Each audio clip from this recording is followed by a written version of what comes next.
आप देख रहे हैं आपका अपना टीवी चैनल आरजे रमझाझर, जज्बात के रंग भरोसा के संग।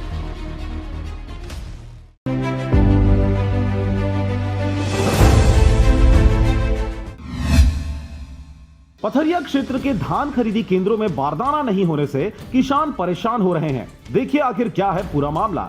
ज्ञात हो कि छत्तीसगढ़ में इस वर्ष 1 माह देर से धान खरीदी सरकार के द्वारा शुरू की गई, जहां पर शुरुआत समय से ही मुंगेली जिले सहित पथरिया ब्लॉक के किसानों को टोकन कटवाने आने में दिक्कतों का सामना करना पड़ा था। लेकिन अब बारदाने की कमी होने से मंडी प्रभारियों के द्वारा धान खरीदी के लिए टोकन नहीं काटा जा रहा है, जिससे खरीदी केंद्रों में काफी गहमा गहमी की स्थिति बनती नजर आ रही है। सरगांव सेवा सहकारी समिति के अध्यक्ष दौलत सिंह ठाकुर से मिली जानकारी के अनुसार सरगांव समिति के अंतर्गत 4 केंद्र आते हैं, जहां पर बारदाने की भारी कमी हो रही है और साथ ही मंडियों से धान उठाव फिर बहुत ही धीमी गति से हो रहा है, जिससे आगामी समय में सरकार और किसान दोनों को भारी मात्रा में नुकसान झेलना पड़ सकता है। समस्या वही है कि मोर खेती कट के 3 एकड़, दुकान काटने वाले बोल रहे कि इतना ही चढ़ा है। पंजीयन पूरा खेती कराए है रहे पहली के मैंने होए है, अब ये साल तो हो नहीं है नया पंजीयन, पुराना पंजीयन में चला थे। मेरा टोकन का दिनांक दिए थे सर वो 21 तारीख का, और ऐसे चिट्ठा दे देकर ना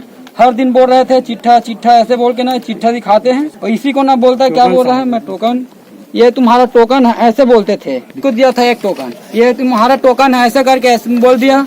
16 तारीख के भी नहीं हुआ, उसके बाद फिर टोकन लिख कर दिया ना, ये 21 तारीख के तेरा धान पक्का आएगा, ऐसे कर करके हर दिन टालते रहते हैं सर। ये समस्या ये है कि हमारी ये पूरा संस्था पूरी बदलनी चाहिए। जो सोसाइटी की जो भी संस्था है, ये पूरी संस्था को जितने भी कर्मचारी है उसको बदला जाए। ये मुख्यमंत्री को भी ये प्रेषित किया जाए कि ये पूरे जो हमारे संस्था है ग्राम चंदपुरी का, जो सोसाइटी का, जो लेखा जोखा करने वाले कर्मचारी को, सारी कर्मचारी को बदला जाए।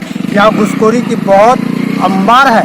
4 खरीदी केंद्र में अभी तक का जो देखा जा रहा है, किसानों के बीच में बारदाना की कमी, उसके चक्कर में थोड़ा सा किसान लोग टोकन कटाने में पिछड़ रहे हैं। टाइम बहुत शार्ट होते जा रहा है। 31 जनवरी तक खरीदी में थोड़ा दिक्कत आएगा। सरगांव से नारायण बंजारे की रिपोर्ट, आरजे रमझाझर।